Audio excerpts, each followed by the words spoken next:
For Biden, it was a moment of discovery to realize that the Earth is indeed round. This realization led to the understanding that, although isolated in the West, Russia maintains commercial relations with the East and a large part of humanity. This created a curious situation in which they isolated themselves from their cheap and accessible resources, prompting them to consider the next steps to be taken. By printing dollars for oneself, Biden took part in his own G20 summit, differing from the G7, composed only of obedient US satellite countries, known as the Six. When examining the list of nations that are part of the G20, it is observed that more than half of them are part of or have plans to join BRICS, conferring an economic association with Russia. It is peculiar to participate in a summit where the majority is in favor of Russia and try to isolate it in this context. Members and potential members of BRICS are identified with the color green, which increases the strangeness of the situation, since the group was formed precisely to counter the West. Therefore, asking for help from the BRICS would be equivalent to Russia turning to NATO. Anyway, Biden is not accustomed to fruitless trips. Previously, he met with Ben Salman, whom he called a killer, carrying an empty canteen, and requested oil from Maduro, a leader that the United States tried to overthrow. The outcome is already known. In his illusory world, the United States remains the hegemony feared and obeyed by all. But in practice, Biden returns from his visits empty-handed. The president of Indonesia clarified to the elderly gentleman that the summit was about economics, not being the appropriate place for political disputes.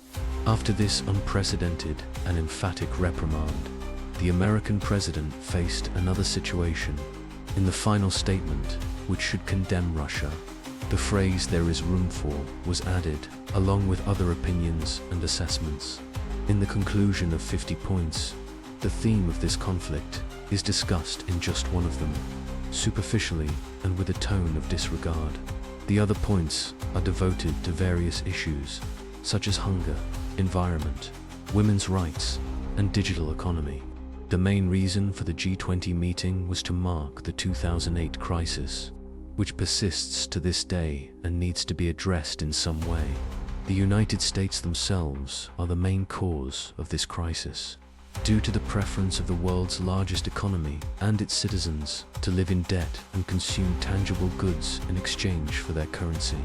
This approach is what resulted in the current crisis. Trump wanted to revitalize production in the United States, but was prevented. In contrast, the administration and President Biden opted to print trillions of dollars and exploit Europe. The current crisis is attributed to Biden's election, and a meeting is scheduled to discuss solutions. What is his proposal? Let's isolate Russia with its resources, transport routes, and unique nuclear technologies, making the global economy even more fragile. Proposals vary, but it is common for representatives of the major world economies to meet and exchange offers at a summit like the G20. BRICS emerged from several meetings with the purpose of challenging the West. It is beneficial for the members of this alliance to agree to keep resource prices high and sell them at a higher value to Western countries. This cooperation brings mutual benefits and supports the purpose of the discussions. What can Biden offer? Will India or China join Russia's isolation? The only certainty is that he will take with him the notes he brought to this summit. However, it is unlikely that anyone present is a numismatic expert or a collector of ancient coins. Let's wait for China's reaction, but first, a commercial break. We are excited to announce the completion of the Savalmash Design and Technology Office building in Technopolis, Moscow.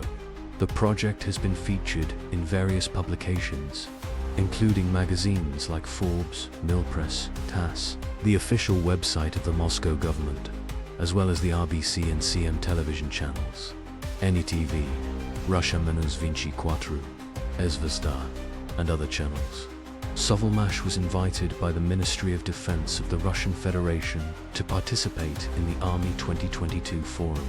Savalmash products used in cars, motorcycles, and power tools, are being sold globally, including in China. The launch of the PCTB is scheduled for the second quarter of 2023. The temporary actions of the project will no longer be accessible after the financing is completed. When converted into OAO shares, your shares will be replaced by shares of the company Suvalmash. To become a co-owner of Suvalmash, you can acquire shares worth $500 to $500,000 after registering in the personal office, accessing the link in the video description, or scanning the QR code. The United States is facing financial problems, a situation widely recognized.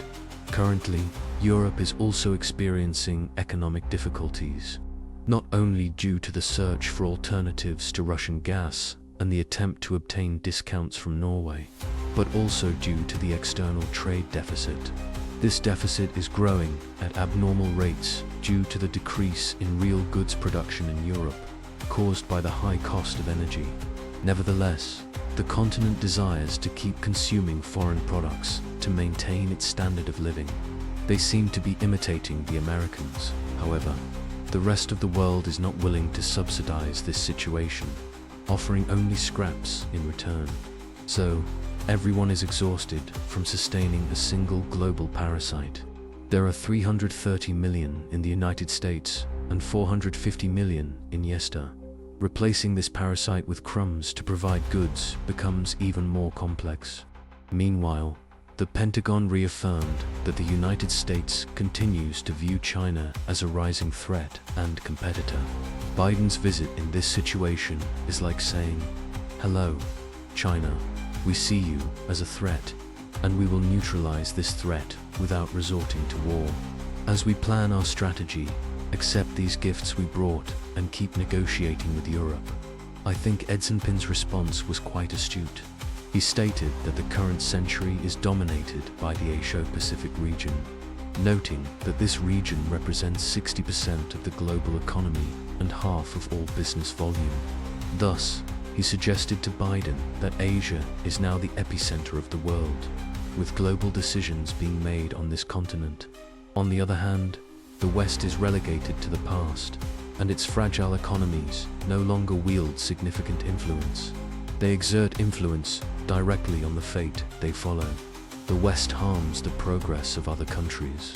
The sooner these nations create their own currencies and disassociate themselves from these parasites, the sooner the situation will be resolved and the lives of workers around the world will balance.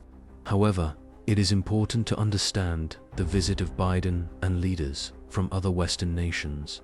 How could they be absent if they are still listed in the G20?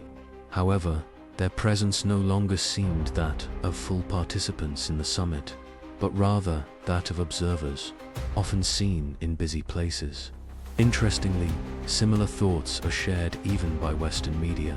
For example, Bloomberg reports that Britain is losing its status as a major power after the G20 summit due to bleak financial prospects and incompetent foreign policy. A translator, the UK economy, according to Telegraph journalist Alistair Hill, is described as a zombie economy, not based on the production of goods, but on false growth of assets and debts. With the world becoming multipolar, this trickery is nearing its end. It's time to face reality and act transparently. Yet Biden continues to resort to questionable strategies, such as the oil price ceiling, hoping for a miracle. No miracle occurred. This indicates that America will have to start making an honest effort and tightens its belt. Fortunately, they have some resources of their own. On the other hand, no one or nothing will help Europe and Great Britain, which have scarce resources of their own. The strategy of betting on our isolation, the collapse of the Russian economy, and the recovery of free resources did not work out. The recent G20 speech emphasized this point painfully for the West. Thank you for following along, and I look forward to your comments on the matter.